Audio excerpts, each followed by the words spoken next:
Sal de lágrimas. Polícia Federal faz toque, toque, toque na porta da sede da Braskem em Maceió. E ainda vai piorar. O presidente da Argentina diz que vai continuar baixando medidas duras, mesmo que o povo não goste.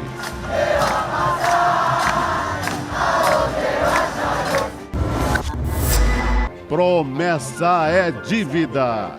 De saída do Ministério da Justiça, Flávio Dino diz que Polícia Federal vai revelar quem matou Marielle Franco. O caso Marielle em breve será integralmente elucidado. O ICL Notícias, segunda edição, está no ar.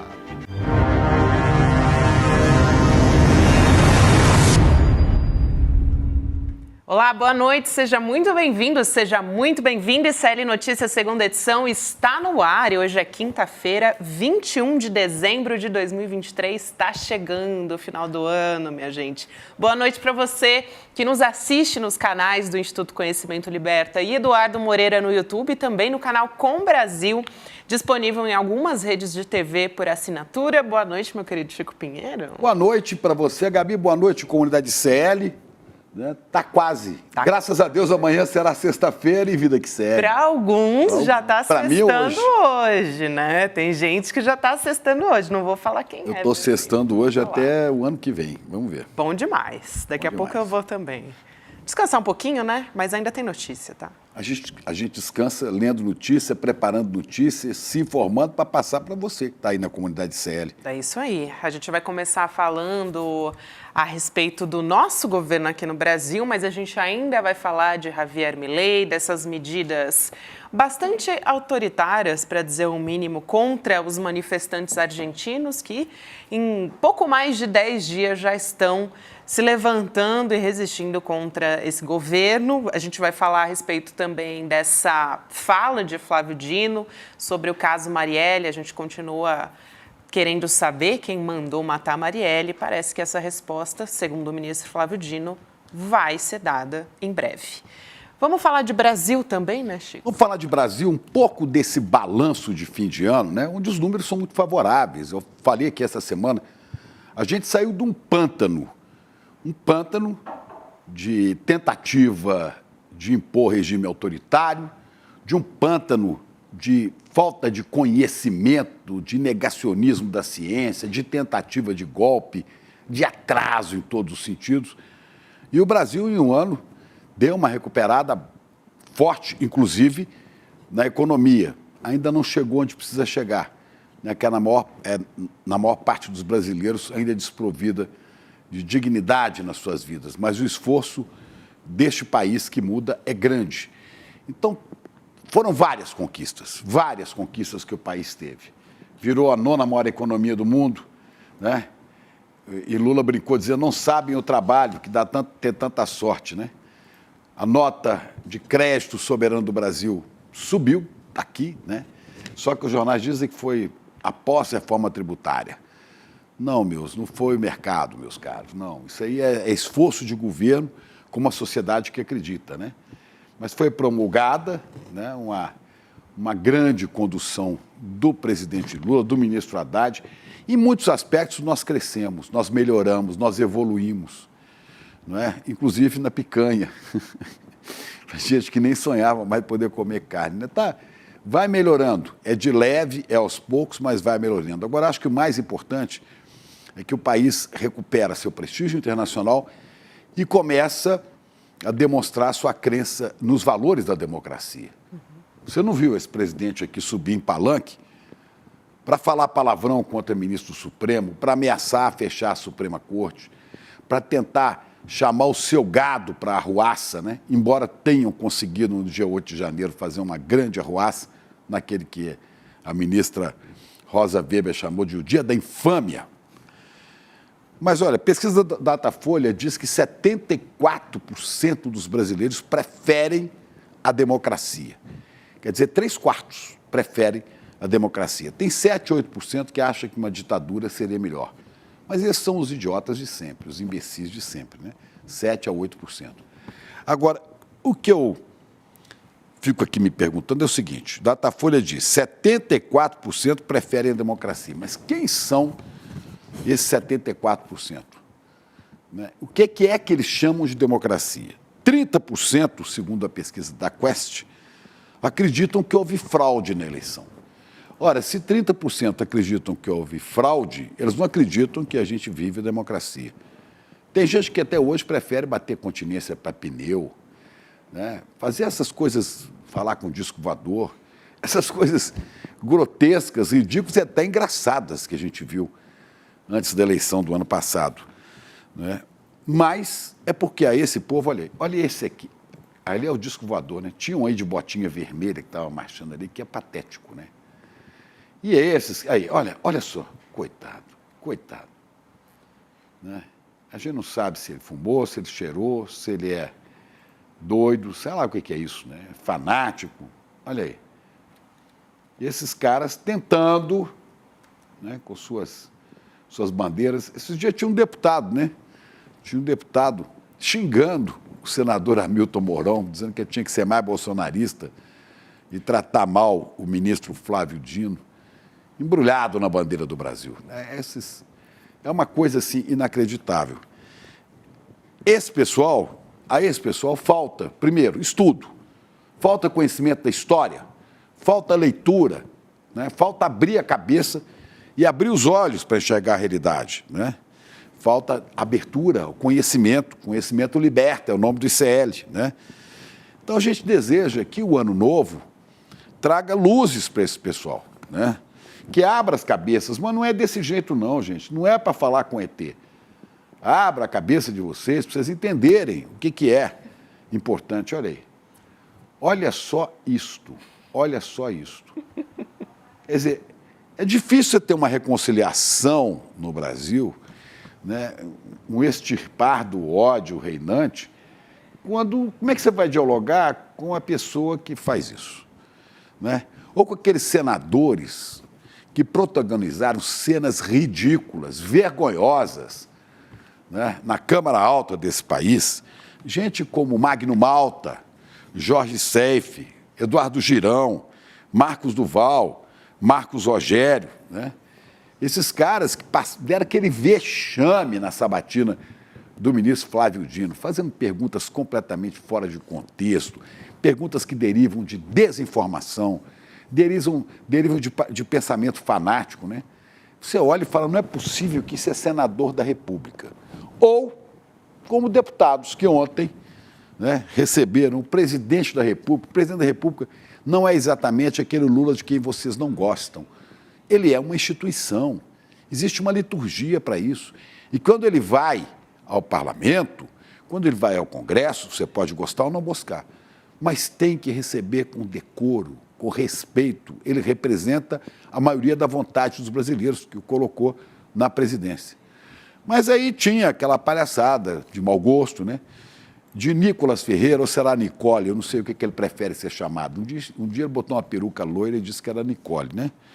Gustavo Gaia, foi ele que disse, né, Gabi, aquele absurdo que o chimpanzé na África tem QI mais alto que afrodescendentes que estão no Brasil, que não sabem o que diz. São idiotas, imbecis. André Fernandes. O QI dos macacos é maior do que o dos africanos. Como é que é? Que o QI de macacos é maior do que o dos africanos, né? E de gente emburrecida do Brasil. Vai entender, né, quem são as pessoas que ele considera emburrecidas. É o Gustavo Gaia, né? Isso. Que tem um QI muito alto, quociente de ignorância, de idiotice. Né? É esse tipo de gente que está no Congresso Nacional. André Fernandes, Paulo Bilinski, Messias Donato, Luciano Zucco, esses que receberam o presidente da República aos berros de ladrão ontem. Né? E esse, olha o Nicolas aí, tem vídeo disso? Tem. Aí. O ladrão chegou! O ladrão chegou! O ladrão chegou!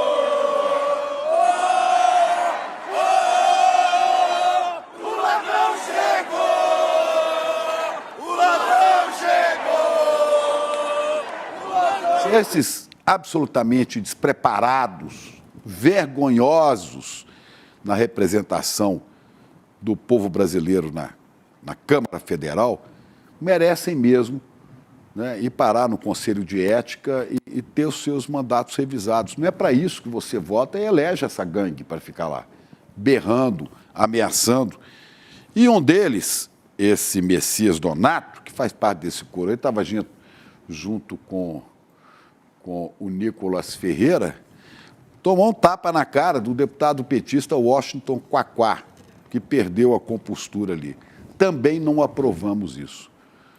Quaquá, aliás, não estou falando de Sérgio Moro, viu? O Quaquá é o deputado, não o senador Quaquá. É o deputado Quaquá, não devia ter agido assim, porque, olha ele aí, porque aí ele se iguala a essa turba, né? Aí, tá com um tapa ali, ó, no tal do Messias, que não é Messias Bolsonaro, é Messias Donato, né? Esse é um ambiente quinta série, vergonhoso, ridículo. Agora, a responsabilidade disso é muito nossa, porque fomos nós, brasileiros, que botamos esse tipo de gente, tanto na Câmara quanto no Senado. No ano que vem temos eleição para prefeito. Prefeitos que virarão cabos eleitorais, depois de eleitos, dos futuros senadores e deputados da eleição de 2026. Então é preciso, você que é da comunidade CL, peço encarecidamente a cada um que passe a conversar sobre a qualidade dos votos das pessoas que nos cercam. Vamos ajudar essas pessoas a enxergar que podem estar simplesmente, ao votar em gente como essa aí, cuspindo para cima, esperando o cuspe voltar na própria cara. Está na hora da gente evoluir e melhorar o nível dos nossos representantes, tanto do povo na Câmara quanto dos estados no Senado. Ulisses Guimarães dizia, olha, você está achando ruim essa legislatura que está aí? Espere a próxima, será pior. Eu não acredito que possa haver algo pior do que isso que a gente vê hoje. Olha aqui, eles estão de costas para o presidente da República, mas de costas para a bandeira do Brasil, para o hino nacional. Eles só não ficam de costas para pneu. Eles ficam de frente e batem a incontinência. Lembrando que eles têm que seguir o decoro parlamentar, né, Chico? Eles só lembram do decoro parlamentar quando eles querem imunidade parlamentar, né? Pois é. E tem limite. O deputado Quaquá achou que era falta de coro, aí resolveu dar o coro, né? Ele ultrapassou falta ali. de coro, né? Então, não é assim, o não Quaquá? É assim que você não é assim, deputado? Ai, Chico tá Pinheiro. terminando, vamos embora. Vamos embora. A gente vai continuar falando a respeito disso, mas vamos para a história do ministro Flávio Dino ainda. Está na segurança pública, na pasta da segurança pública, e deu declarações, ministro da Justiça, fazendo um balanço da gestão dele. Ele assume a cadeira do Supremo Tribunal Federal, você deve se lembrar, em fevereiro, no dia 22 de fevereiro de 2024. E aí ele citou o caso da vereadora Marielle Franco, que foi assassinada em março de 2018. Até hoje a gente não sabe quem foi o mandante. E ele prometeu resolver esse caso quando assumiu em janeiro desse ano, 2023, e hoje retomou esse assunto. Vamos assistir o vídeo e ver o que ele disse. Eu, no dia 2 de janeiro, disse que nós iríamos, ministra Cida, elucidar definitivamente o caso Marielle Franco. E hoje, alguém pergunta, bom, decorrido um ano, as investigações avançaram, é claro que eu não controlo o inquérito, eu não tenho a honra de ser policial, mas o doutor Andrei está aqui e eu quero reiterar e cravar, não tenham dúvida, o caso Marielle em breve será integralmente elucidado, porque esse é um caso fundamental pelo seu simbolismo de defesa das mulheres na política e, portanto, de defesa da política. Vamos chamar o Chico Sá para entender mais dessa história. Meu querido, boa noite para você. Junte-se à nossa mesa de Chicos. Toque, toque, toque. Aí, Xará. Boa noite, Gabi. Boa noite, Xará. Boa não noite, é a Polícia Federal, CL. não. É o nosso sabiazinho do Faz o bububu aí, vai lá. Bububu. Ainda não é a PF, ainda não é a PF. E aí, Chico, como é que vai ser essa história? Vai mesmo, você acha? O ministro vai assumir a cadeira do STF, né, Flávio Dino, em fevereiro. Será que em janeiro a gente vai ter novidades sobre essa história? Olha, Gabi, eu não sei se antes do Flávio Dino assumir o Supremo, mas eu acredito que ele não falaria, né, com essa convicção, com esse tom, se não tivesse bastante avançado o roteiro aí das investigações.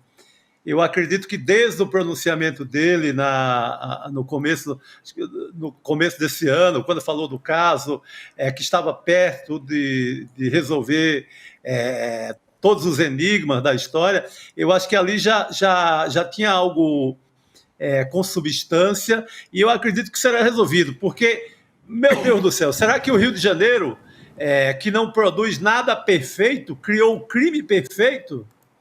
Um crime que já se sabe quem atirou, já sabe o roteiro, de onde partiu, como foi o tiro, já prendeu quem fez os disparos.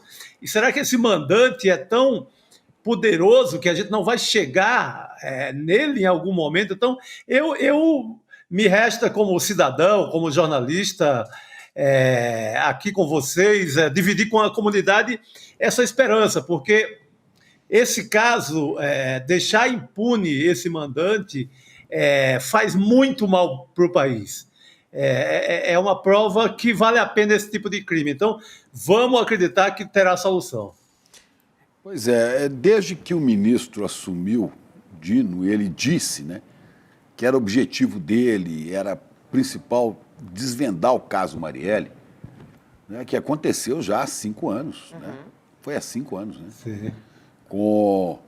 Quando o Rio de Janeiro estava sob intervenção do general Braga Neto, né, e das Forças Armadas, e aconteceu muita Ele coisa. mesmo, esse senhor mesmo. E não soube explicar isso, não investigou isso, né? Enfim, talvez dissesse que não era tarefa dele, né? Mas, desde que o ministro Dino anunciou, eu tive a mesma impressão que você, ele tem algum elemento forte para acreditar que isso vai dar. E agora, quando ele está deixando o ministério, ele volta a falar disso. Então, preparemos-nos, porque vem bomba por aí. Lembrando... E vamos saber não só quem mandou, mas quem está por trás disso. Quem mandou para agradar a quem? Porque, olha, você pode ter um dos chefões do Jogo do Bicho, né? Aliás, aquela série lá da Globoplay que está maravilhosa, né? Eu faço propaganda da série porque ela está muito bem feita mesmo, né? Aquela Vale o que está escrito, ela deixa a suposição que é um dos chefões do Jogo do Bicho. Mas esse chefão estaria como mandante para agradar alguém, para levar alguma vantagem. Né? É isso que a gente quer saber. Queremos saber... Alguém... E lembrando só, né, Chico, falar, que a gente teve no primeiro semestre, quando completou o primeiro semestre do Dino no Ministério da Justiça, a gente teve novidades em relação ao caso Marielle, né? Teve fechamento de delação premiada a respeito disso. Para ter novidades também teve a história de mais um envolvido, né? No caso Marielle também, que ajudou em toda ali a organização, né, de como que seria feito esse crime também. Então, a gente teve em julho avanços bem importantes nesse caso e agora, quem sabe, a gente vai ter finalmente a resposta que a gente tanto quer saber, né, Chico Sá? É o que a gente espera, né, Gabi? Esse inquérito, esse inquérito tocado pelas autoridades do Carioca, né, pela Polícia do Rio de Janeiro, o Ministério Público do Rio, ele foi muito... ele enfrentou muitos obstáculos. Um escondia, botava na gaveta, o outro derrubava as provas. Assim, havia todo aquele Rio de Janeiro criminoso que junta milícia e os bicheiros do Vale o Escrito contra esse inquérito, contra o andamento dessa apuração. Junta-se a isso também na corrente aí do crime e da ilegalidade, a política bolsonarista, ali muito, muito associada aos milicianos. Então, é muita gente para colocar na gaveta, para colocar uma pedra em cima, mas eu acredito que o Flávio Dino, agora já na condição de ministro aprovado para o Supremo, não iria continuar com esse papo se não tivesse evidências bem sinceras e concretas. Então, eu acredito sim que a gente terá em 2024 a solução desse crime terrível. Ô Chico, essa história, né, a gente teve aqui, só para dar mais detalhes dessa delação premiada, foi o ex-PM Welcio de Queiroz. O autor dos disparos, a gente sabe que foi o Rony Lessa, e surgiu o nome, em julho desse ano, do ex-bombeiro, o Maxwell Simões, o tal do Suel, que foi quem arrumou o carro todo que foi usado para praticar esse crime, né? Eles foram com esse carro para assassinar a Marielle e o motorista dela, o Anderson Gomes. Teria sumido com as armas depois também, né? Exatamente. Seria a pessoa que se desfez das armas. Agora...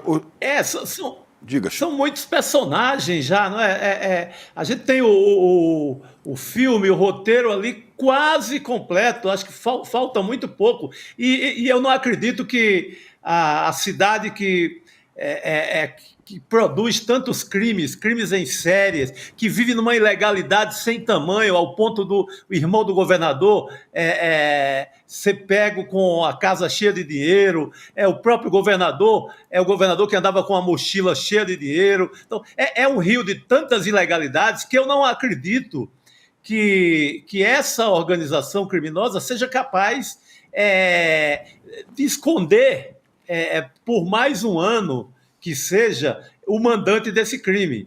E uma vez desvendado esse crime, eu acho que o Estado do Rio muda de patamar.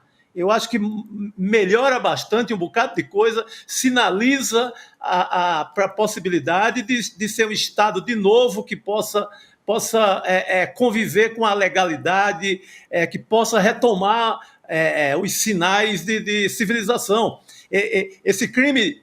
ele, uma vez resolvido, ele vai ajudar muito ao Rio de Janeiro sair do atoleiro que vive hoje. Ô Chico, eu vi aqui, por acaso, nem acompanho tanto assim, porque eu fico atento a outras notícias, mas pessoas no chat criticando, dizendo que você foi grosseiro quando disse que o Rio de Janeiro não produz nada perfeito. Eu quero dizer, Deus produziu uma coisa perfeita, que é a natureza, é a beleza do Rio de Janeiro. O próprio Rio, né? E o próprio Rio. Agora, do ponto de vista institucional, essa pessoa, por mais apaixonada que seja pelo Rio, há de convir.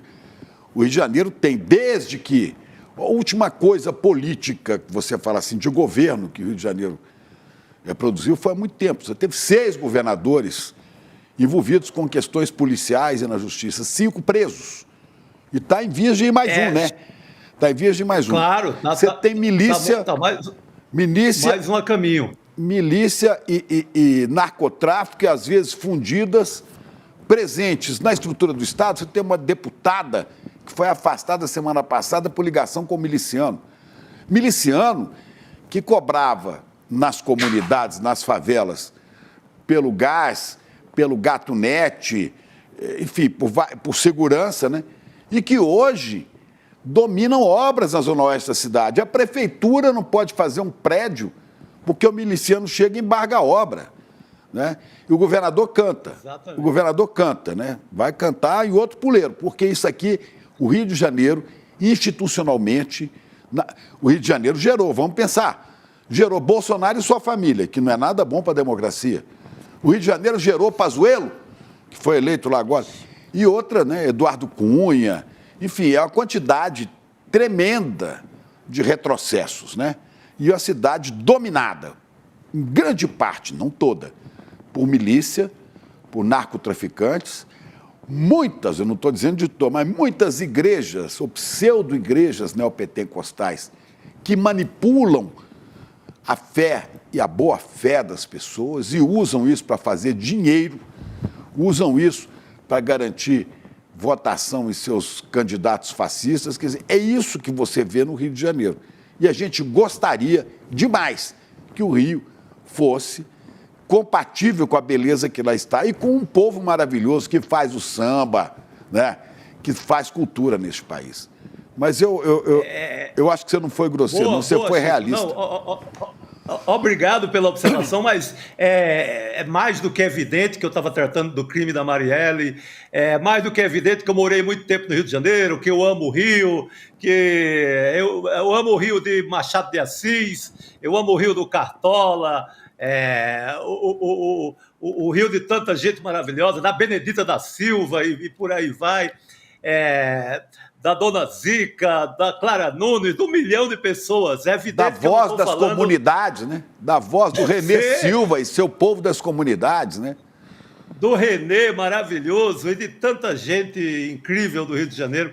É evidente que eu não estou me referindo à natureza nem às pessoas do Rio de Janeiro. Estou me referindo a certo tipo de autoridade que vem cometendo um crime atrás do outro. Inclusive, gente que nem é nascida no Rio, como o Witzel.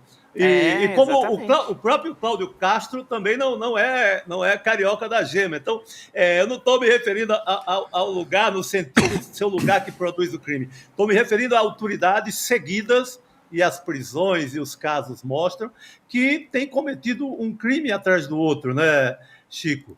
Por isso, esse desejo nosso, porque eu acho que é um desejo, dá para falar no plural, um desejo da comunidade ICL, desejo do cidadão brasileiro no geral e da cidadã, um desejo que esse crime seja resolvido. Porque eu creio que esse crime vai, uma vez resolvido, ele melhora a cidade e o estado do Rio de Janeiro. Olha só, Chico Sá, a maioria das pessoas aqui no chat, inclusive concordando com vocês dois, assinando embaixo, a Bia Bukovic disse o seguinte: olha só a carinha deste moço, se pode ser grosseiro com alguém. Até parece que Chico Sá é capaz de ser grosseiro com alguém. Você não passa frio, Chico, porque você está coberto de razão. Olha, fora a violência... Eu tenho para falar desse Rio que é tão maravilhoso, nada. Agora, as autoridades do Rio, aí sim, meu Deus do céu. A vida institucional se deteriora. Olha, os vícios há muito tempo. E olha, não basta a presença do Estado matando nas comunidades, assassinando com fuzis, assassinando crianças. A gente tem uma sequência de coisas, né? A guerra que se vive hoje nas comunidades, na CDD, na Cidade de Deus, em toda a Zona Oeste, né? Todo esse crime contra os mais frágeis, não basta isso, esse povo não recebe nada, a não ser presença policial, né? E muitas vezes presença policial agressiva, covarde, violenta, como você está numa das principais avenidas praieiras, né? Praieiras como na Avenida Senabetiba, na Barra, 3 médicos comemorando um fim de dia depois de um congresso, e chega um cara, arranca um fuzil e mata 1, 2, 3. Onde é que existe isso no mundo? Ah, não, eles foram confundidos com quem, cara pálida? Aí você dizer que né, você negar que esta é uma cidade que perdeu o rumo, né? Perdeu o rumo. Eu tenho colegas jornalistas no Rio que dizem, às vezes a gente acha que não tem mais solução, porque o crime está de tal maneira engendrado, infiltrado nas instituições, na vida pública, que você fala, não sei se dá para tirar sem arrancar tudo.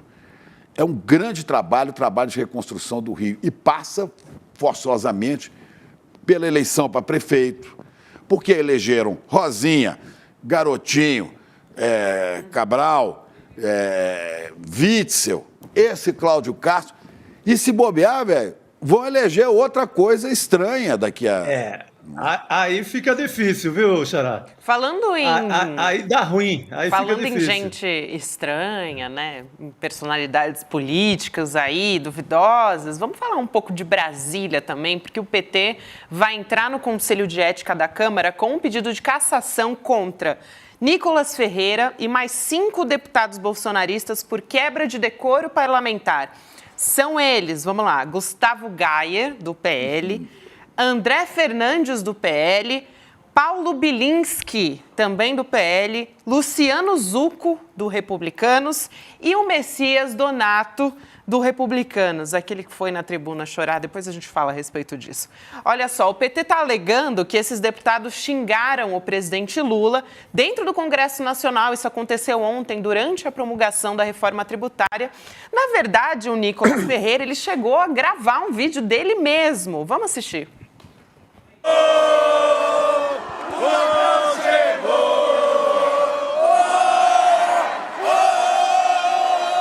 O ladrão chegou! O ladrão chegou! E isso aí basta para ser aberto um processo por falta de decoro, por agressão, não à pessoa Lula, à instituição, que é a presidência da República.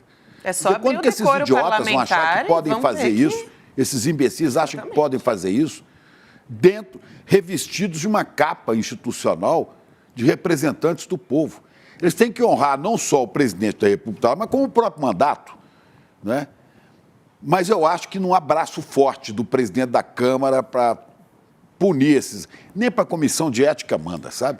Olha só esse artigo aqui, Chico concordo, Sá. Chico. Vou passar para você, mas só para reforçar essa história do decoro parlamentar. Boa. Artigo 244. Deputado que praticar ato contrário ao decoro parlamentar ou que afete a dignidade do mandato estará sujeito às penalidades e ao processo disciplinar previstos no Código de Ética e Decoro Parlamentar, que definirá também as condutas puníveis. Quer dizer, apesar de que o Conselho de Ética, a gente sabe que não tem funcionado bem como a gente gostaria, né, Chico Sá? Pois esse moleque acha que está numa torcida de futebol de um time ruim, que é o dele, né? Exatamente, Chico. Concordo inteiramente com o que você falou, Xará.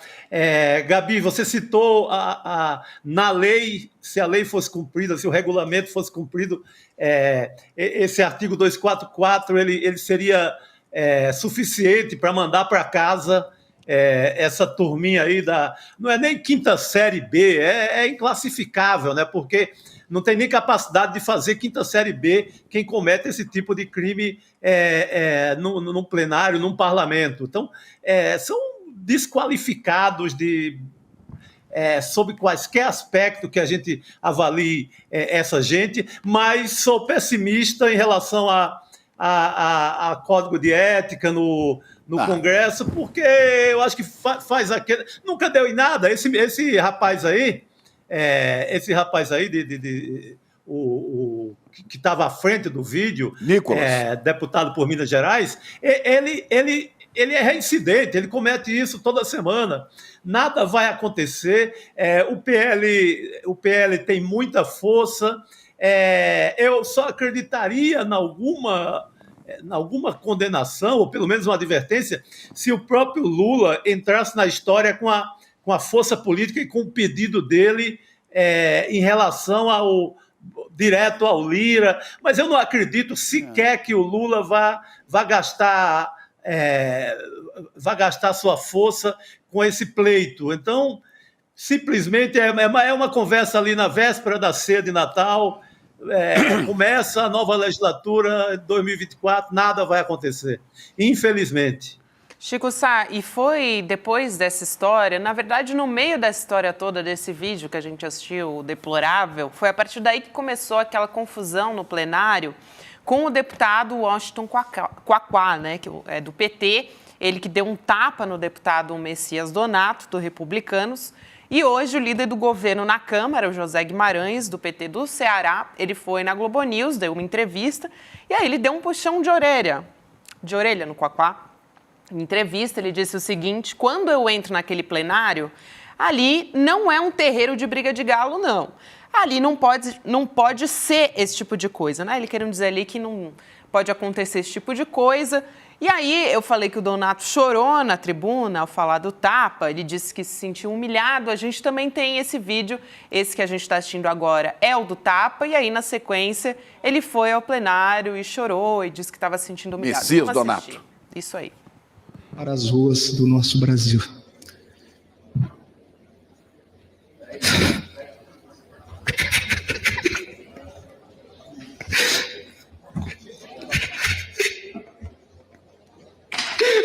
Desculpa.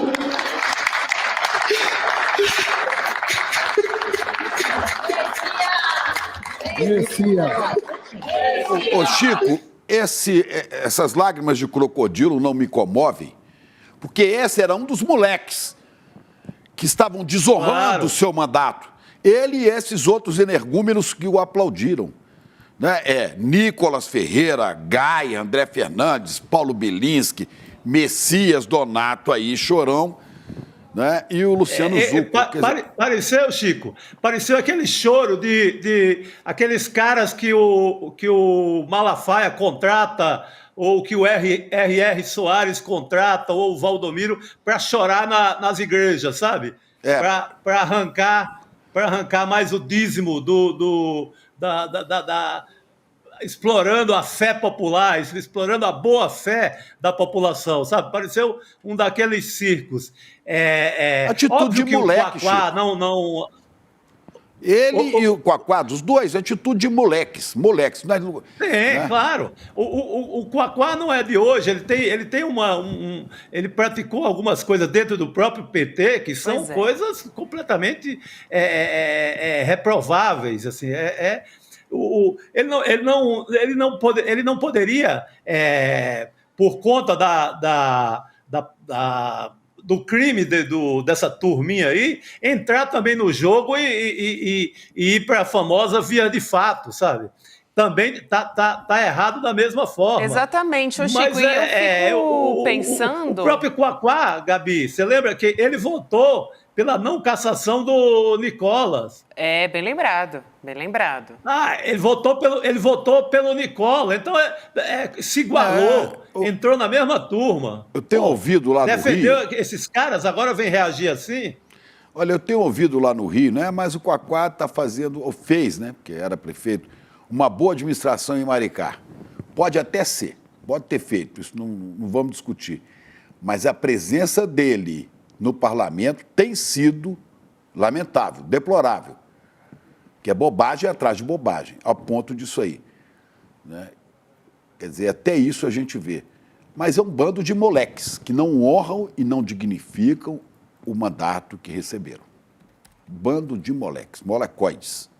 O Arthur Lira também falou sobre isso, o presidente da Câmara, Arthur Lira, também falou à Globo News a respeito disso. Ele disse que o fato deprecia, desmoraliza, é ruim para o parlamento, as imagens que ficam e que vão para o mundo são depreciativas. Agora, tem um ponto que eu queria colocar aqui, que é o seguinte: tem gente querendo caçar o mandato do Quaquá. Seria justo se os deputados bolsonaristas também, que tumultuam e que vão contra o decoro parlamentar, então também tivessem um mandato cassado. Agora, o PT, aqui está dizendo que ele tomou um puxão de orelha, né, Chico Sá e tudo mais. Será que o PT não poderia levar esse caso para o Conselho de Ética dentro do partido? Porque se eles estão contrários a essa atitude do Quaquá, poderiam dar o exemplo também. Estou pensando aqui, queria jogar essa história aqui para você também discutir com a gente, Chico. Sim, eu acho que o Quaquá não é de hoje, que ele merece, no mínimo, uma advertência do partido, né? O que ele tem cometido. Isso eles falam sempre da questão da boa gestão dele lá. O PT fez uma boa gestão em Maricá, Chico. Assim, são gestões consideradas, julgadas excelentes pela população. Mas uma coisa, outra coisa é essa parada aí de estar batendo mesmo que seja bolsonarista, mesmo que seja essa gente aí de quinta série B. Pô, por que ele defendeu? Outro dia estava defendendo os caras no Conselho de Ética, ele livrou a cara do Nicolas. Então, se igualou a essa gente, sabe? Então, eu acho que o PT tem que jogar mais para valer com o próprio Quaquá também, Gabi, você tem razão. E vamos ver se o presidente da Câmara, se esse Arthur Lira, age, porque ele mandou nomes de deputadas para o Conselho de Ética, você se lembra? Sim, a Sâmia Bonfim, a Chacriabá, 5 ou 6 deputadas que defendiam causas populares legítimas, né, de povos originários e coisas assim, E ele mandou para o Conselho de Ética, né? Aliás, eu acho que todas já se livraram de lá. Mas isso, o Lira mandou rapidinho. Vamos ver se ele vai agir com essa molecada que está aí, né, sujando o nome do parlamento. Eu acredito que não, mas quem sabe aí, por uma zebra, ele manda todo mundo, incluindo o Quaquá, né? Manda os 6. Porque se vale para um, tem que valer para todos, né? Mas para todo mundo. Você já sabe antes. Por exemplo, se não me engano, esse André Fernandes é um deputado do Ceará, não é, Chico? Exatamente. Você sabe como é que esse deputado conseguiu notoriedade para ser eleito, né? Sei. Fazendo um tutorial na internet ensinando depilação do ânus. Desculpem, mas eu vou dizer. Ganhou notoriedade. É assim. Exatamente como é que assim, as pessoas votam num cara que ficou conhecido como deputado raspa-anos, para não dizer a outra palavra de 2 letras. Como é que pode, Chico? Esse cara representa o de quem lá? O dele ele deve representar. Figura. Essa triste figura. Essa triste figura deveria ser barrado antes de chegar lá. Fala, olha, o senhor não tem nível para conviver com gente que vai cuidar de leis, que vai pensar no país. O senhor não entende nem de fiofó, pelo amor de Deus. Não é? É uma coisa ridícula. Que ponto nós chegamos, cara? Sabe? E você tem que ver isso. Tem que ver esse deputado Nicolas, que agora se irrita quando é chamado de Nicole, mas ele que pôs uma peruca, né, homofóbico, ridículo, absurdo. Esse Gayer é um bando de gente desqualificada, desinformada, mal educada, molecada. Olha aí, olha lá. Olha que palhaçada de mau gosto, que é a bons palhaços. Esse é da pior qualidade. E esse representa o povo do estado de Minas Gerais. Minha Minas, que já teve Tancredo Neves. Minas Gerais não merece isso. Pois é, que já Vamos votar direito na escolha para a Câmara e para o Senado. Isso é fundamental. A gente não pode trazer de novo, na próxima eleição, figuras como essa, sabe? Isso é um atraso de vida. Pois é. Mas é isso. O cara fica famoso por causa de uma depilação e vira deputado, o mais votado do Ceará, Chico. E olha que o Ceará até que vota bem. De Deus. Né? Ô, meu Cearazinho, pelo amor de Deus. Ô, Cearazinho. Ô, Chico, vamos falar também, já que a gente está falando aqui de bolsonarismo. Teve uma pesquisa da Quest que mostrou, o Chico Pinheiro citou essa história na abertura aqui do programa, que 32%, ou seja, 1/3 dos brasileiros acreditam que houve fraude na eleição passada. Tem um ponto interessante que o Guilherme Amado trouxe na coluna dele, que é o seguinte: quanto maior... Gente, é isso mesmo que eu vou falar, tá? Não estou falando informação errada. Eu fui olhar também, fiquei ali com a lupa, né? Mas é isso mesmo, é isso mesmo. Quanto maior o nível de escolaridade, maior a crença na fraude eleitoral. Eu fiquei assim, gente, isso é um péssimo sinal, né, Chico Sá? Meu Deus do céu. Estamos lascados, viu? Para voltar, falei do Ceará, vou usar uma expressão que eu usava muito lá. Estamos lascados com essa gente. Pelo amor de Deus, para que serve uma faculdade, um estudo, né? As pessoas serve para crescer na vida, para abrir a mente, para pensar melhor, para questionar a vida, para ter uma filosofia de existência melhorada, para melhorar o mundo. Aí a pessoa usa o estudo, usa a sua capacidade mental para pensar dessa forma, gente. Pelo amor de Deus, ainda vem com esse papo de urna, pelo amor de Deus. É gente que às vezes tem curso superior. Olha aí, essa imagem responde. Não acredita em vacina, acredita que fala com ETs, não é? E é isso, é esse tipo de... Acredita que a Terra é plana e tem bordas. E como é que você vai fazer discutir com esse tipo de gente? Esse tipo de gente não cabe discussão, fala, não dá, porque você parte de uns princípios que são, né, irreais. Só chamando o ET Bilu. Só chamando o ET Bilu para dizer para eles: busquem o conhecimento. Busquem o conhecimento. É isso, Xará. Vamos chamar agora O Jará continua ou a gente vai chamar a Elô agora? A gente vai se despedir do nosso sabiazinho, nosso galã. Bubu! Opa! Já tô com saudade. Amanhã eu te encontro aqui, hein? Te espero aqui, Chico Sá. E eu só te encontro amanhã agora no ano novo, porque eu entro amanhã no recesso. Aquele abraço, Chico Sá, galã. Olha aí. Olha aí. Agora sim, agora me salvaram, cara. Aí. Que é isso, hein, Chico Sá? Olha só, não é qualquer pessoa, não. O pessoal do charme. Photoshop trabalhou bem hoje no ICL. Obrigado, Vento. Gabriel Vento. Não, mas não é verdade, não, hein, Chico? Isso é modesto. Beijo, até amanhã, Chico. Até amanhã. Até mais. Agora vem a nossa querida Heloísa Vilela aí. Ela tá rindo porque ela estava assistindo nossa conversa aqui, né? Tava vendo a gente falar do deputado, né? E ela postou as coisas aqui. Tá no capricho hoje, né, Chico?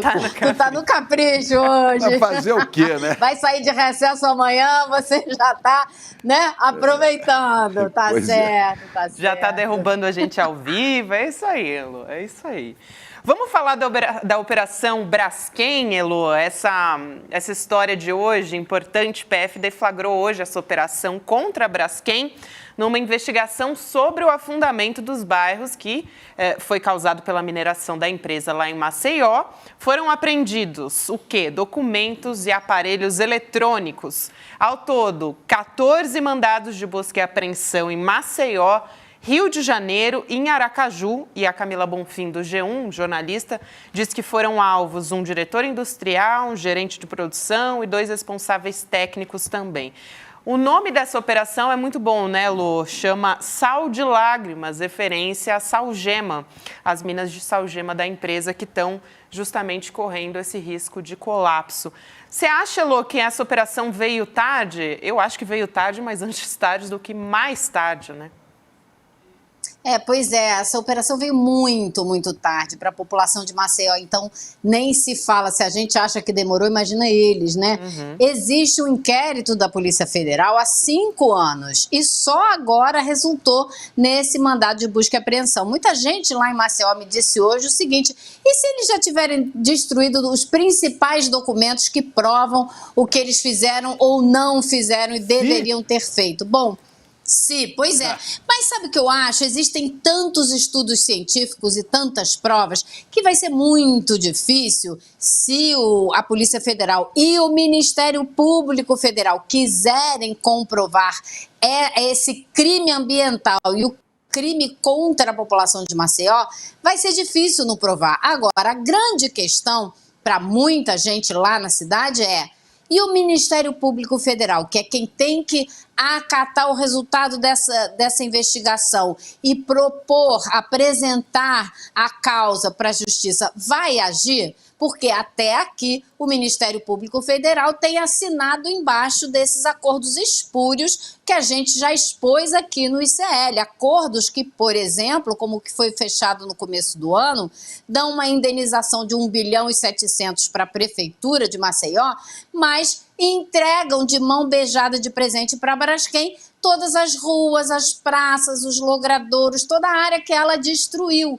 Então não faz nenhum sentido. O que os moradores querem lá é rever todos esses acordos, inclusive os acordos de indenização que muita gente teve que assinar às pressas para sair de onde estava por causa da pressão que foi feita na época, no meio da pandemia, para que todo mundo deixasse suas casas. Então existe ainda muito o que discutir. Agora eu diria o seguinte: melhor tarde do que mais tarde, porque pelo menos agora existe o resultado de fato dessa investigação e a pressão. Aí é que entra a história, né? Muita gente acredita que isso só está acontecendo agora finalmente por causa da pressão, porque a Braskem e o escândalo da Braskem em Maceió se tornou um assunto nacional, não só com o fato de que agora vai ter uma CPI no Congresso, como também o fato de que a imprensa brasileira passou a prestar atenção depois de 5 anos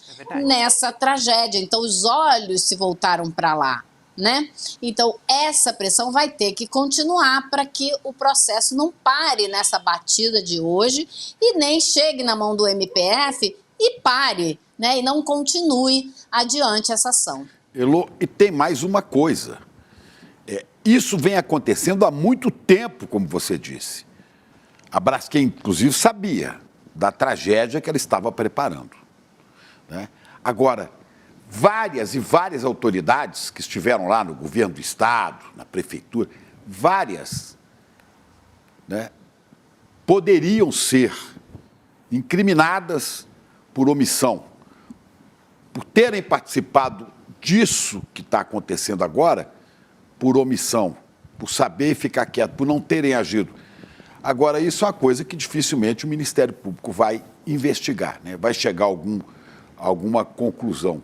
Mas são muitas autoridades que têm responsabilidade nisso que está vivendo Maceió, né? Porque poderiam ter agido e se omitiram, poderiam ter agido, deveriam ter fiscalizado, deveriam ter cobrado, né? Mas é o progresso, é o desenvolvimento, né? Elô, o Ministério Público fez acordo com o Braskem, o progresso e o desenvolvimento. Exatamente. Progresso, então você tem aí eu falei do Ministério progresso. Público. Gente, vou falar para vocês, esse acordo que parece que é uma coisa comum, que acontece em outros estados também. Mas em Maceió, em Alagoas, eu sei que eu vi o contrato, tem lá o artigo do acordo feito com a prefeitura, desse 1 bilhão e 700 milhões de dólares, 1% vai para a procuradoria, vai para os advogados que trabalham para o governo, que já são pagos com os impostos da população. Então, vai para o Ministério Público para pagar honorários dos procuradores. Então, eles recebem também, o que é um outro absurdo, porque isso é, no mínimo, um conflito de interesses. Mas você tem aí Ministério Público, você tem a Agência Nacional de Mineração, que tinha que fiscalizar e deixou passar. Você tem até o BNDES, que é citado numa queixa-crime por ter financiado projetos dessa mineradora, né? Você tem os procuradores, você tem os governos estadual e municipal. Então, assim, a lista é longa. A gente não sabe até onde a investigação da Polícia Federal vai. Para mim, me pareceu que faltou muito nome aí nessa lista. Só da empresa, uns diretores, não pegou a presidência, não pegou, né? Não foi nos nomes mais graúdos da empresa. Então, talvez devesse ir. Agora, quem assinou os relatórios técnicos, dizendo que podia fazer o que foi feito, também tem responsabilidade. Então, como eu disse, a lista é longa. O editor, redator aqui do nosso jornal, Rogério Jordão, lembra, né? Só pegaram até agora bagrinho nessa operação. Só bagrinho. Só a raia miúda. Ninguém pegou grande até agora, né? Os responsáveis de fato, os grandes. Esses escapam até agora. Inclusive, olha só a reação do Alexandre Sampaio, que é o presidente da Associação de Empreendedores e Atingidos pela Braskem. Vamos assistir. Essa mensagem vai para todas as vítimas da Braskem e para toda a sociedade de Maceió, de Alagoas e do Brasil que clama por justiça. A nossa associação, no início desse ano, entrou com a queixa-crime contra a Braskem, o IMA, a Agência Nacional de Mineração e o BNDES. Até agora, pouco foi feito. Agora, recentemente, com o desabamento da mina 18, nós pedimos a prisão em flagrante dos presidentes, diretores, dos responsáveis pela Braskem, pelo desabamento da mina 18 e pelo crime ambiental em curso, filmado pelo mundo inteiro. E a gente estava com dificuldade de acesso, e ainda está, ao inquérito da Polícia Federal.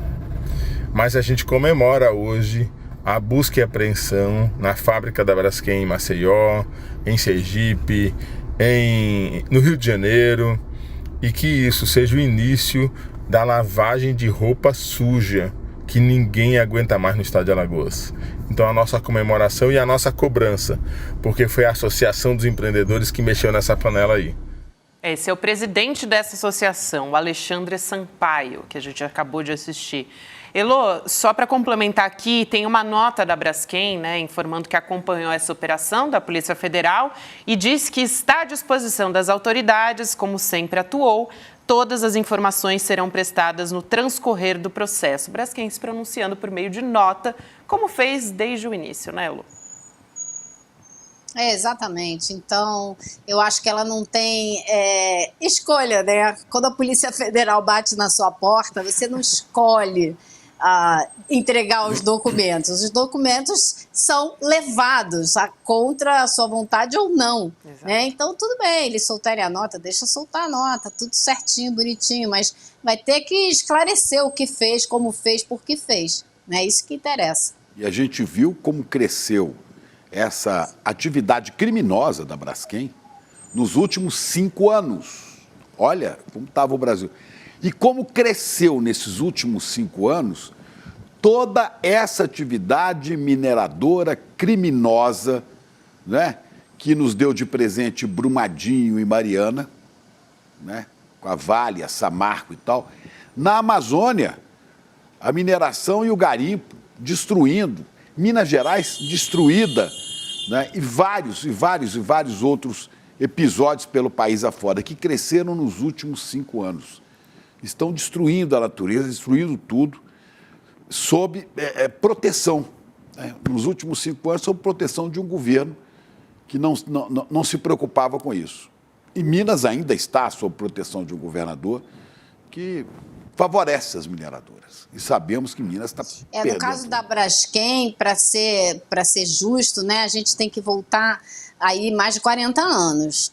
Desde o governo militar, desde a ditadura militar, que isso acontece, esse crime vem em andamento desde então. Então, mas acelerou agora, vários né? Outros governos civis.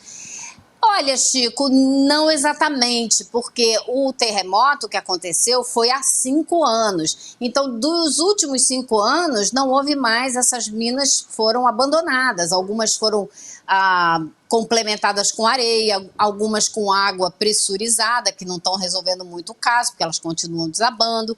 Mas a exploração do salgema nesse local de Maceió parou naquela época. Agora, a Braskem já pediu autorização, tem um pedido em andamento para explorar no litoral norte de Alagoas. Aparentemente, ela está influenciando uma lei que está em tramitação no Espírito Santo, porque ela também quer explorar o litoral do Espírito Santo, tem mais salgema por lá. Ou seja, a gente precisa olhar para essa questão, não só para resolver os problemas de Maceió, indenizar corretamente os moradores e parar com a destruição lá, como também para evitar problemas futuros. É isso aí. Vamos falar da guerra também? Vamos seguir aqui falando dos brasileiros que estão na faixa de Gaza. Partiu hoje o avião da FAB, da Força Aérea Brasileira, que vai resgatar essa terceira leva de brasileiros e os parentes deles também, palestinos, que estavam na faixa de Gaza. O avião saiu com mantimentos que devem ser doados. E esse grupo já está no Egito nesse momento, o Egito que faz fronteira com o sul da faixa de Gaza, e eles devem chegar ao Brasil nesse sábado agora. São 32 pessoas, 16 brasileiros dentro desse grupo e binacionais, e 16 familiares palestinos no total, sendo 7 homens, 11 mulheres e 15 crianças também. Agora, Gabi, essas imagens que Gabi, você está vendo aí... só para aproveitar a imagem que está na tela... Essa aí é antiga, né? A imagem da primeira caravana que chegou aqui, não é isso, Elô? Diga lá. Isso, então, mas eu queria aproveitar, porque esse homem que está em primeiro plano é o Hassan Rabi. E o que aconteceu com o Hassan? Ele veio com a mulher e as 2 filhas, e aí ele ficou lutando muito para que a mãe dele e as 2 irmãs viessem também. Na segunda lista, a mãe dele e uma das irmãs foi aprovada e pôde vir, mas a outra irmã não. Então, eu falei com ele hoje e essa segunda irmã está a caminho também, está saindo nessa terceira lista. Então, hoje ele estava muito aliviado, mas ele me contou que outras famílias estão passando muita dificuldade, porque a mãe e o filho conseguem autorização para sair e o marido não consegue, ficou na faixa de Gaza. Ele conhece pelo menos outras 2 famílias que estão nessa situação. Alguns conseguiram sair e não são parentes distantes, não são primos, são pai, mãe, filhos que estão se separando e alguns, infelizmente, ainda continuam na faixa de Gaza. Reféns de Netanyahu, né? São reféns. São reféns. Mas o governo brasileiro continua trabalhando, essas listas continuam sendo formuladas. Inclusive, uma família que não conseguiu autorização decidiu ir para a fronteira e chegou na fronteira hoje e conseguiu sair. O pai ficou mas a mãe e o filho, ou filha, não tenho certeza agora, conseguiram sair. Então, você vê o grau de desespero, né? O problema, né, Lu, é justamente quem não conseguiu sair. A gente tem 76 dias de guerra e a fome é um dos problemas muito graves que a gente está acompanhando.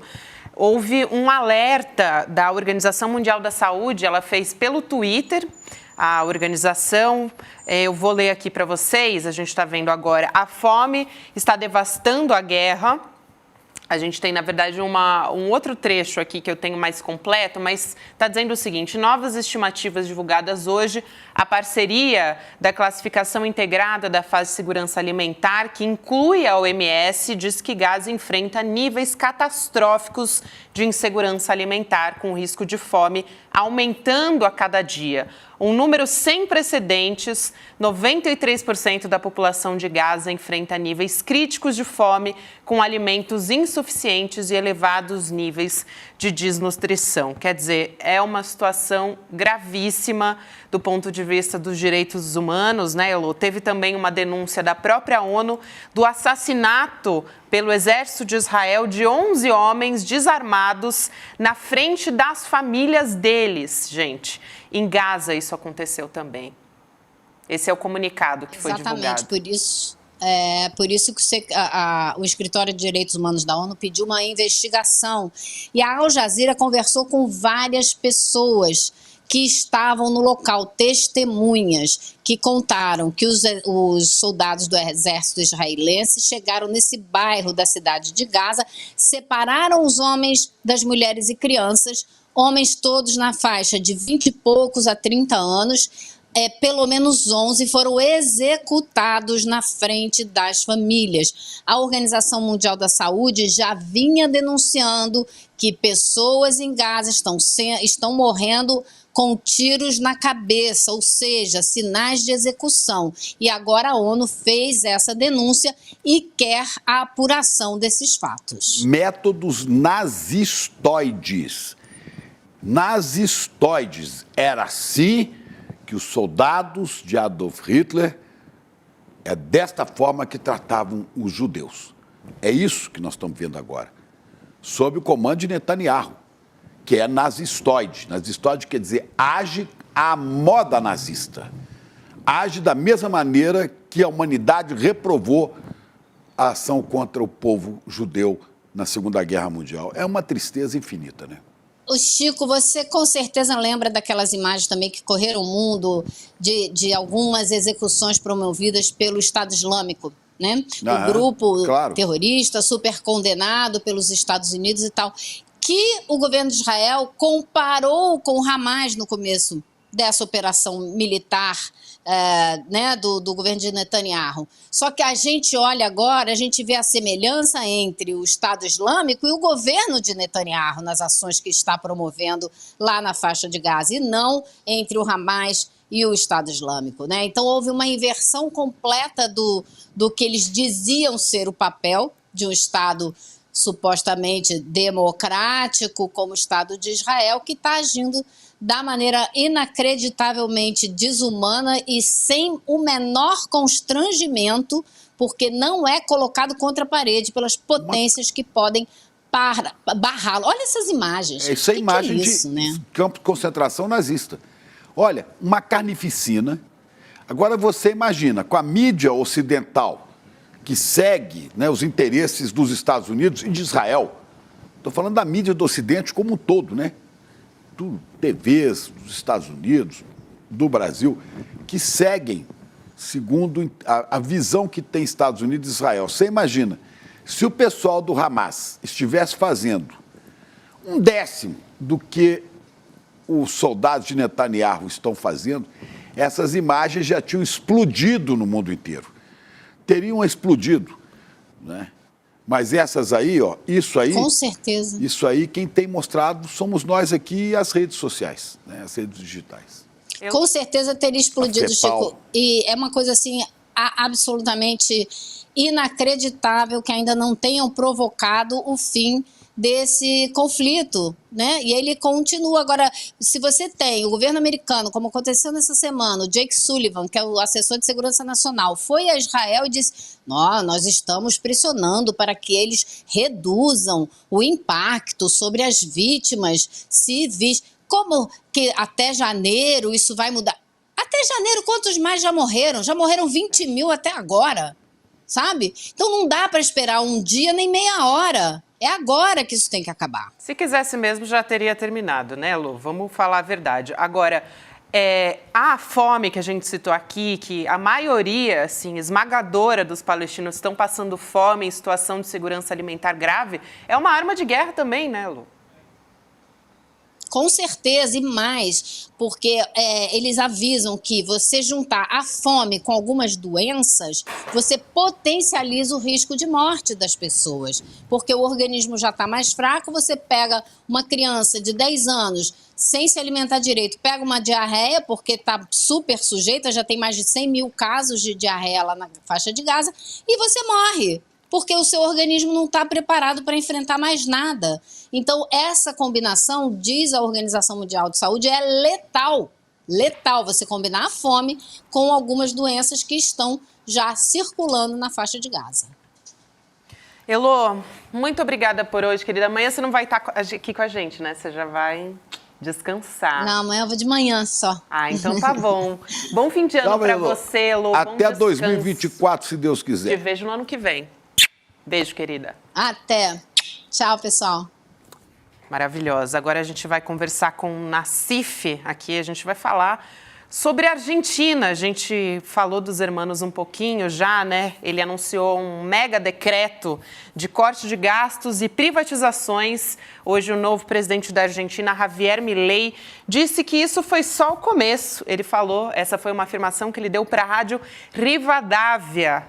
Esse é o nosso primeiro assunto com o Luiz Nassif. Boa noite para você, querido. Eu aproveito para te dar parabéns, né? Porque você está sabendo da história, Chico Pinheiro?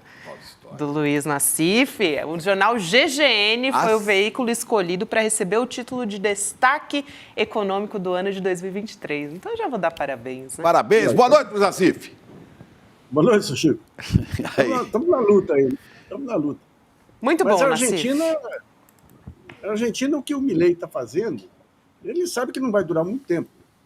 O que ele quer é fazer o que o Paulo Guedes tentou aqui também, que é a chamada teoria do choque. É uma estratégia que vem lá da escola de Chicago, que é o seguinte: quando você tem um grande fato que chacoalha um país, pode ser um golpe de Estado, pode ser uma eleição que nem a dele, pode ser um problema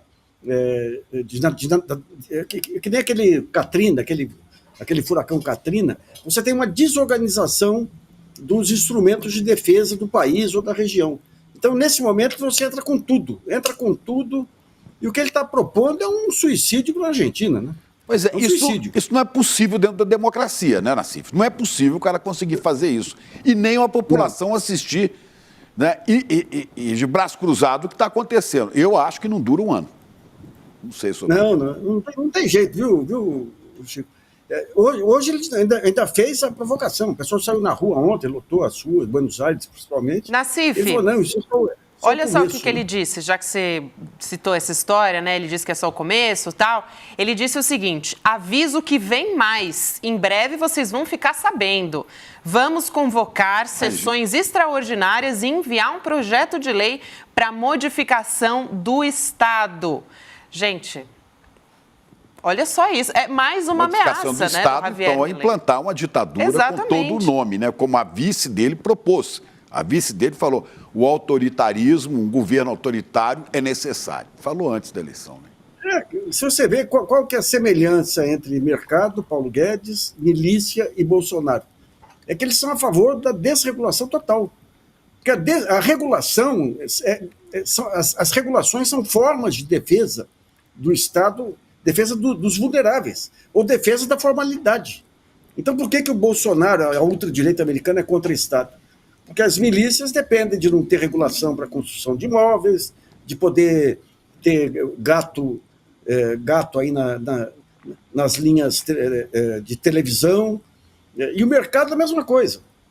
Então, o que ele propõe? Privatização de todas as empresas nesse período. Agora, a Argentina tem um sistema meio estranho aí, que o cara pode tomar um monte de medidas aí no começo. Mas daí tem o Congresso é contra, você tem os governadores provinciais, maioria contra ele, e a população, você vê, as grandes manifestações foram em locais aí em que ele foi muito bem votado. Nassif, vamos botar aqui as medidas e você poderia ir comentando uma a uma. Olha aqui. O revogaço. Revogaço de Milei. Eu vou falar uma por uma e você comenta rapidamente. Revogação da regulamentação de privatizações. Você já falou disso. Deve ter um conjunto de regras lá para estatal privatizada aí, de compromisso e tudo que ele está tirando aí, né? Transformação de estatais em SA, Sociedade Anônima. Pois é, ele prometeu passar para os funcionários aerolíneas argentinas, que foi mais ou menos uma jogada que o Collor tentou por aqui. O Collor, em certo momento, ele queria criar um modelo que permitiria a venda de ações das empresas, parte das ações, para os trabalhadores, para poder ter adesão à privatização. Agora ele quer transformar todas as estatais lá em sociedade anônima. Então, é que nem reforma agrária sem MST, né? Você divide a terra em várias pequenas propriedades, o cara é dono da propriedade, chega um maior, compra tudo. E aí então, acabou, né? Que o MST não faz, porque ele mantém, né? Ele não vai entregar a terra para ser vendida. Não, essa é a grande revolução do MST que deixa os ruralistas indignados, né? Porque o cara ele tem direito a repassar para os herdeiros o direito à produção, não à terra. Então mata a especulação imobiliária, né? Quer dizer, o cara pode ficar vivendo, ele e seus herdeiros ali, ad infinito, mas, né, ele não pode vender, produzindo em cooperativa. É isso que eu acho fantástico mesmo. Agora tem mais uma aí que não é nenhuma novidade, né? Flexibilização das leis trabalhistas. Isso é novo, nunca vi ninguém falar nisso, né? Vamos gerar empregos no Brasil, lembra? Conversa fiada que a gente ouviu aí? Você pega o que o Temer fez, o que o Supremo endossou com essa história de que vai criar emprego. Você pega esses setores que foram beneficiados aí no tempo da Dilma, aí, que falaram que são os setores que mais criam emprego, os que menos criam emprego. Não em função da desregulação, mas em função da própria crise do setor. Hoje, o setor que cai emprego a cada pesquisa do IBGE é o setor agrícola, que é o mais contemplado aí pela mecanização e tudo mais, né? Mas é uma maluca. Uma produção enorme, numa área enorme, com pouquíssima gente, né? Pouquíssima gente, índice de desenvolvimento humano baixíssimos. Uso de agrotóxicos altíssimo, de veneno. Isso. Né? É isso. Vou pular que você já falou da Aerolíneas Argentinas. Revogação da lei de abastecimento. Que vence isso? Que vence aí, você sabe? A lei de abastecimento garantia remédios aí a custos mais baratos, aí, aqueles produtos essenciais. Ele está tirando tudo. Você vai ter uma explosão em preço de remédio aí que sem paralelo, né? Ao mesmo tempo em que os salários e tudo vão para o vinagre. Porque, veja bem, a economia argentina era muito amarrada, muito indexada. Por quê? Porque com a inflação daquele tamanho, se você não indexa, você mata os setores não indexados. O que ele está fazendo é aumentar a inflação, até chegar numa hiperinflação e desindexando tudo, né? Então a aposentadoria vai para o vinagre, salário vai para o vinagre. É um horror. Não tem jeito de se manter, né? Agora, historicamente, né, a gente sempre viu a Argentina, o povo argentino, que é muito informado. O povo argentino, há muito tempo, a gente aqui no Brasil nem falava tanto de política. Você chegava em Buenos Aires, você já entrava no táxi, o argentino era tipo aquele italiano que já estava bradando, mexendo com as mãos, falando da política, criticando o governo. Ele é peronista, ele não é peronista. Né, e vai para as ruas e bate panela, e as mães põem as fraldas na cabeça e viram Las Madres de Maio. Será que a população argentina vai ficar quieta? Né? Vai parar naquilo de ontem? O problema lá é um negócio chamado peronismo. Porque o peronismo é um balaio de gato. Você vê a primeira dolarização que houve lá, que empobreceu a Argentina para chupa, foi feita sobre Menem, um peronista, né? Então esse é um problema sério. E daí, esse último presidente, ele pegou uma armadilha montada pelo FMI com o Macri. O que o FMI fez aí? O Macri estava desperdiçado. Eles não têm reserva cambial porque o agronegócio, que é o que mais gera dólar, lá é muito forte e impede qualquer tipo de tributação. Então, e daí se tinha uma baita especulação. Na Argentina, os especuladores precisavam sair, não tinha dólar para que eles pudessem sair, daí o FMI dá um super financiamento para o Macri. Os especuladores saem inteiro com esse dinheiro, em vez de usar o dinheiro para importação de produtos essenciais e tudo, e a bomba explode com o sucessor. Né? E eles não souberam escapar da armadilha. Né? Agora, o que vai sobrar? Muita gente pergunta, o que vai acontecer? Vem golpe militar? Não vem. As Forças Armadas lá estão em petição de miséria também, desmoralizadas. E os sindicatos, Nassif? Então, o peronismo tem essa força nos sindicatos. Eles querem justamente com essa desregulação trabalhista fazer o que o Supremo aqui e o Temer, que começou a vida como advogado trabalhista, fizeram aqui, né? Acabar com carteira de trabalho, enfraquecer sindicato. Agora voltaram a fortalecer novamente. O próprio Biden voltou a fortalecer sindicatos, porque se você quer industrializar país e tudo, o sindicato é um parceiro fundamental da indústria ou do comércio. Né? E quando eles matam os sindicatos, a negociação tete a tete do trabalhador, o salário vai lá embaixo, mata o mercado de consumo, mas você vê, a Argentina até agora tinha preservado a sua indústria, muito mais que o Brasil. E agora, com essa decisão, pode importar o que quiser, não tem que ter guia de importação. Basta ir lá, compra e traz aqui sem... Ou seja, daí com os exportadores, os produtores externos aí financiando a importação, você vai ter uma invasão de importação que vai matar o que resta de indústria na Argentina. Né?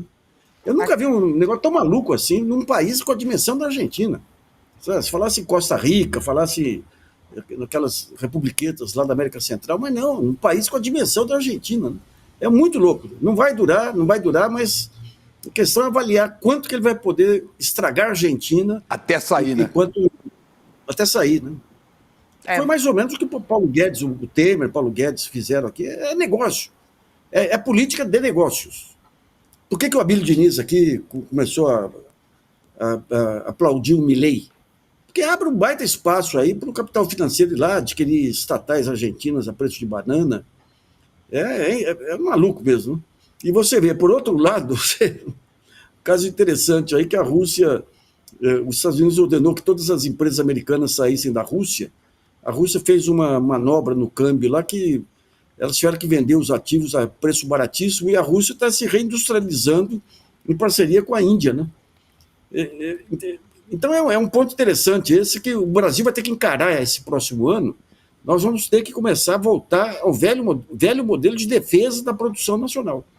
Esse vai ser o desafio do Lula, defesa da produção nacional, o oposto do que a Argentina está fazendo lá. Quer reindustrializar? Tem que acabar com essa amarra que o mercado pôs em cima do BNDES. Agora, enfrentar esse Congresso e esse orçamento é complicado. Né? Pois é, a gente viu protestos ontem na Argentina, o Milei continua provocando, eu trouxe aqui uma frase dele a respeito disso, ele também falou nessa entrevista para a rádio sobre esses manifestantes. Ele disse: pode ser que haja pessoas sofrendo de síndrome de Estocolmo, fazendo um deboche, que estão apaixonadas pelo modelo que as empobrece, que olham com nostalgia, amor e carinho para o comunismo. Comunismo na Argentina, para mim, é novidade, né? Onde? No Brasil, na Argentina? Esse pessoal tem um delírio do comunismo, né? O comunismo serve para qualquer coisa, né? Fantasma do comunismo de novo. Mas outro dia... Ô, Vento, põe aí, Vento, o fantasma do comunismo para o Nassif conhecer. Vamos achar aí. Outro dia foi recuperado um diário do Getúlio, quando o Getúlio foi deposto e ficou na fazenda dele lá, tem um diário, ele falando São Borja.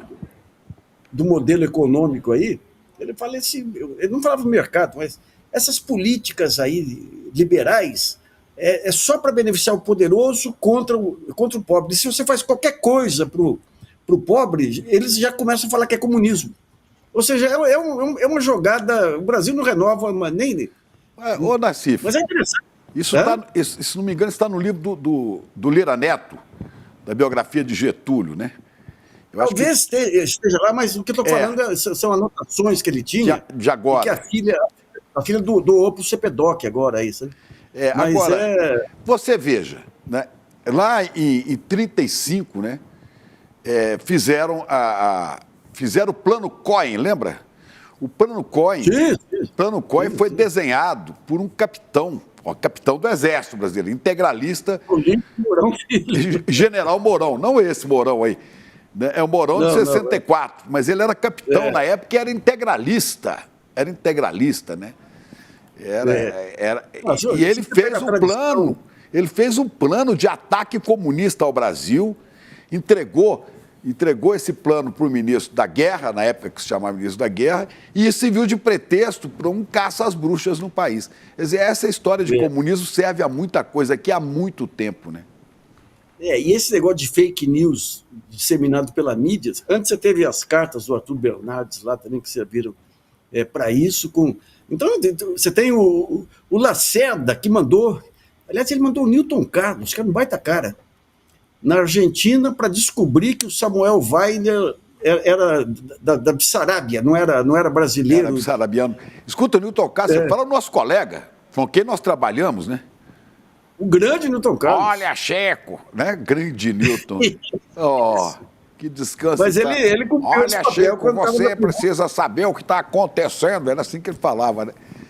Era uma figura, viu? Mas ele que acabou sendo incumbido pelo Lacerda de até a Argentina descobrir a origem do Samuel Weiner. Então, esses jogos são antigos, são antigos. Viu? Não, Mas Diga. Mas o atraso da elite brasileira é tão grande que houve uma conspiração do bem nos anos 60 entre o Santiago Dantas, que era ligado ao Jango, um grande e o Afonso Arinos de Melo Franco, que era ligado ao DN, para ver se colocava um mínimo de racionalidade na elite brasileira. Sabe? Até eu perguntei lá para o Neto, aí, aquele jornalista que é neto do Afonso Arinos, se ele não achava lá nos arquivos Bernardo do avô. Melo Franco. Bernardo Melo Franco, belo jornalista aí. Bom jornalista. Mas não conseguiram. É uma elite muito atrasada. Pega o Jango, você pega os caras que foram crucificados em 64, quando o mundo sai da guerra e entra o Banco Mundial para reconstruir o mundo, as grandes figuras referenciais eram brasileiras. Era o Anísio Teixeira, que o golpe depois... grande nome da educação, né? O Paulo Freire. Era um pessoal... Celso Furtado. Josué de Castro, que escrevia sobre a pobreza. O Brasil tinha uma elite de especialistas em pobreza e tudo fantástico. Daí veio o golpe, comunistas. Olha, Nassif, é ótimo você lembrar tudo isso, né? Porque isso aqui, para a própria comunidade CL, depois poder pesquisar, eu sei que falta muito para todos nós, né? Olhar quais foram os caminhos que a gente trilhou para chegar até onde chegamos. E todos os nomes que ajudaram a construir e que foram derrubados durante anos aqui, né? Darcy Ribeiro. Darcy foi um gigante como Darcy, que o Rio de Janeiro não quis colocar no governo do Estado. Aí você veja, né? O Rio de Janeiro, se não me engano, elegeu no lugar dele Moreira Franco, né? Quer dizer, Darcy Ribeiro, um homem do CIEPS, meu Deus. Agora você pega a política no Rio, essa deputada aí, como é que chama? Lurdinha, não sei o que, das quantas aí. Lucinha, né? Lucinha. Eu conversava com um velho diplomata lá do Rio, que falava alemão e tinha contato com a ThyssenKrupp, que era uma grande siderúrgica. Lá em 2008, ela começou a ser achacada pelo crime organizado. E não quiseram pagar, então a Lucinha convocava eles na Assembleia para qualquer coisa. Caía alguém da escada, ela convocava, no fim tiveram que pagar propinas lá em 2008. Ou seja, o modelo, o crime já introjetou na política do Rio faz 20 anos aí, né? É um horror. É um horror. Nassif, vou me despedir de você e também aproveitar e te desejar feliz ano novo, feliz Natal, já tudo, né? Porque a gente só vai se ver ano que vem agora. Inclusive, Nassif está no Em Detalhes de amanhã, viu, gente? 10h30 da manhã. Opa, com você? Amanhã? Vai ser amanhã, Luiz Nassif está no Em Detalhes. A gente vai fechar o ano com ele. Vocês estão convidados para o nosso Bota Fora aí, que vai ser uma roda de choro lá no Pira, no Pira Bar, na rua Wizard. Vai estar bom, a partir das 2 da tarde lá. E eu não estou aqui. Vai estar um pessoal bom de música lá, viu? Bom demais. Gostava de encontrar Quando que vai no ser Bar do Alemão, tocando né, O tocando... alemão foi uma das vítimas da pandemia aí. Acabou o parto alemão. Né, junto com o Eduardo Godinho, um monte de gente fantástica. Feliz Natal, Luiz Nassif! Bom, Boa para vocês noite, também, Nassif. gente. Um beijo, querido. Até Até mais. Vamos falar de coisa boa também, né? A gente continua falando aqui do especial, né? Da nossa primeira série, segundo episódio, que a gente fala, inclusive, de Natal, né? E muitas Nós outras estreamos ontem, né? Estreamos Eu tive ontem. o privilégio de entrevistar 2 gigantes do humanismo brasileiro. Né? E aí, conta pra gente. Vai hoje, 8 da noite, é isso? Segundo Hoje, episódio? às 8 da noite, agora, quando você assinar, inscreva-se agora, tá aqui, ó. Inscreva-se, icl.com.br/N2. Você se inscreve, você abre a possibilidade de ter 250 cursos, os mais diversos, né? Vai pagar menos de R$2 por dia, né? Vai pagar 47 por mês e vai receber livros que valem pelo menos o dobro do que você vai pagar com uma assinatura para um mês. Se você não quiser, para de assinar. Se você achar que não valeu, o ICL também te devolve o dinheiro. É só dentro de 15 dias. Eu quero dizer o seguinte, isso é importante para que a informação, para que o conhecimento circule, né, para que as pessoas participem dessa comunidade. A nossa proposta, o Edu Moreira e o Rafael Donatello e o professor Gessé têm dito aqui, a nossa proposta é uma revolução pelo conhecimento.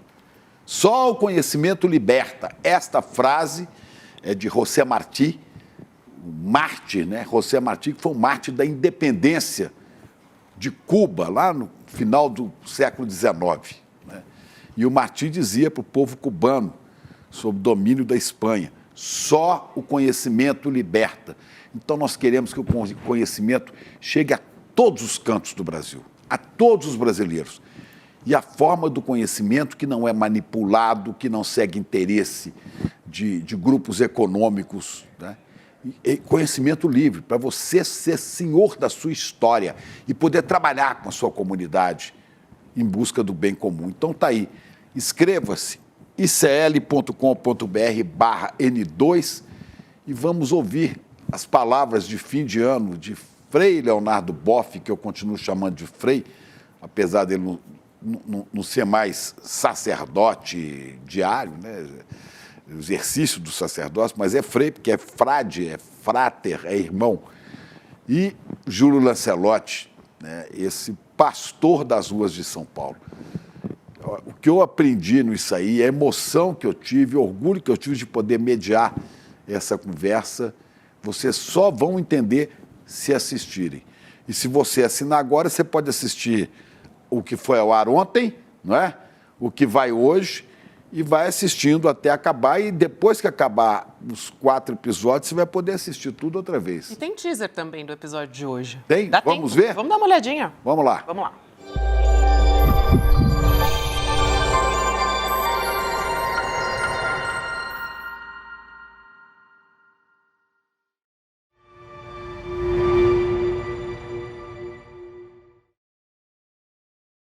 A gente apanha muito quando diz isso. Jesus não veio pregar nenhuma religião.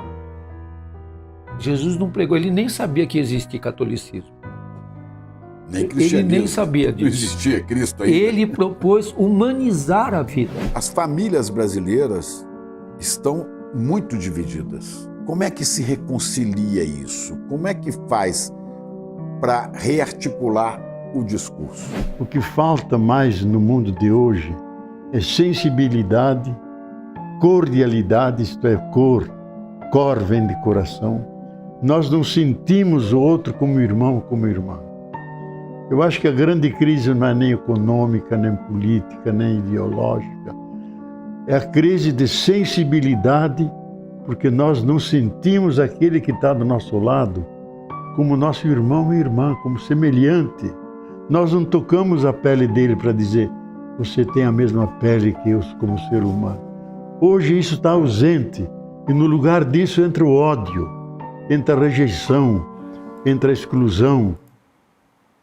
Muito bom, gente. Olha, isso é palavra de profeta. As pessoas acham que profeta é aquele que adivinha o futuro. Não é não. Profeta é aquele que revela o que está debaixo do seu nariz e você não vê. E a gente não vê. São palavras de Leonardo Boff e do Padre Júlio. Que privilégio nosso de ouvir esses dois, gente. Tem Sinapse CL a partir de agora e lembrando que para você assistir a série, tá, tem que assinar, fazer inscrição, icl.com.br/N2 e agora sim você fica com o Sinapse CL, a Robertinha Garcia e o César Calejon entrevistam Luiz Eduardo Soares. Excelente entrevista, hein? Antropólogo, cientista político, professor e escritor. Muito boa noite, obrigada a você que nos acompanhou até aqui. Especial de Segurança Pública. Exatamente. Boa noite, Chico. Até ano que vem. Boa noite, até ano que vem. Você continua me vendo na série, nessas entrevistas fantásticas desses dois gênios, mas eu volto aqui para o Jornal do ICL 2024. Que delícia. Eu continuo aqui amanhã. Ainda tem mais um dia para eu sextar. Mais e aí energia, sim. mais jovem. Eu fico mais um diazinho aqui para fazer companhia para todo mundo. Beijo, pessoal. Até amanhã. Obrigada. Natal. Tchau.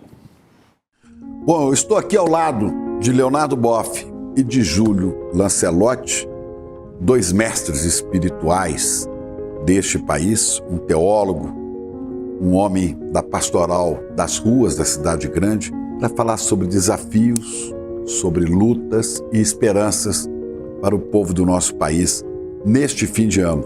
Então eu te convido para vir com a gente em vários episódios, a gente vai falar de vários aspectos, do Natal, da convivência, da tecnologia, do meio ambiente, do diálogo, de tudo isso. Vai ser bom, não perca!